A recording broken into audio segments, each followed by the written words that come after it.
Today we'll talk about nephrotic syndrome, how to characterize it, what the causes are, and how to organize it in your mind. Nephrotic syndrome has four cardinal features. The first is proteinuria of 3.5 grams per 24 hours. This in turn leads to hypoalbuminemia, as most of the protein lost is albumin.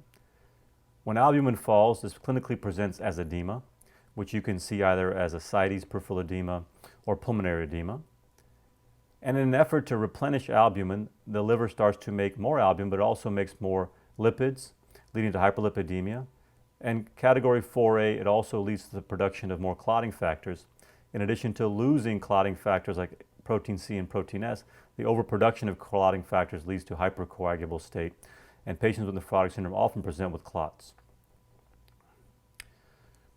So to summarize, proteinuria leading to hypoalbuminemia, leading to edema. The response of overproduction of albumin leads to overproduction of lipids as well as clotting factors presenting with hypercoagulable state. So a common problem for students and residents is how to categorize nephrotic syndrome. It should be categorized into two major groups, primary and secondary.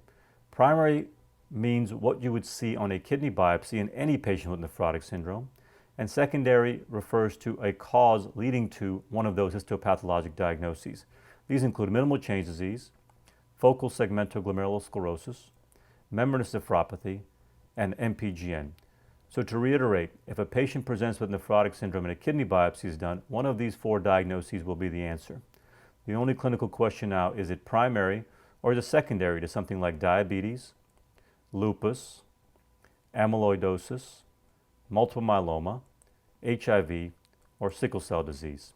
Now let's dig a little deeper into each individual cause. Minimal change disease is often associated with lymphoma and non-steroidal anti-inflammatory drugs. Its common presentation is explosive onset of edema over a few days to weeks and is exquisitely steroid responsive. Patients need to be screened for lymphoma if the diagnosis is made via chest x-ray, and a history of drug use must be evaluated, including non-steroidals. Focal segmental glomerulosclerosis presents commonly in African Americans, patients with HIV, and patients with a history of intravenous drug use. It's slowly gaining steam as the most common cause of nephrotic syndrome worldwide. Membranous nephropathy is a unique disease that presents indolently and in the 5th and 6th decade. Its profound loss of protein, often greater than 10 grams per day, leads to an increased prevalence of clots, including DVT, PE, and often tested renal vein thrombosis.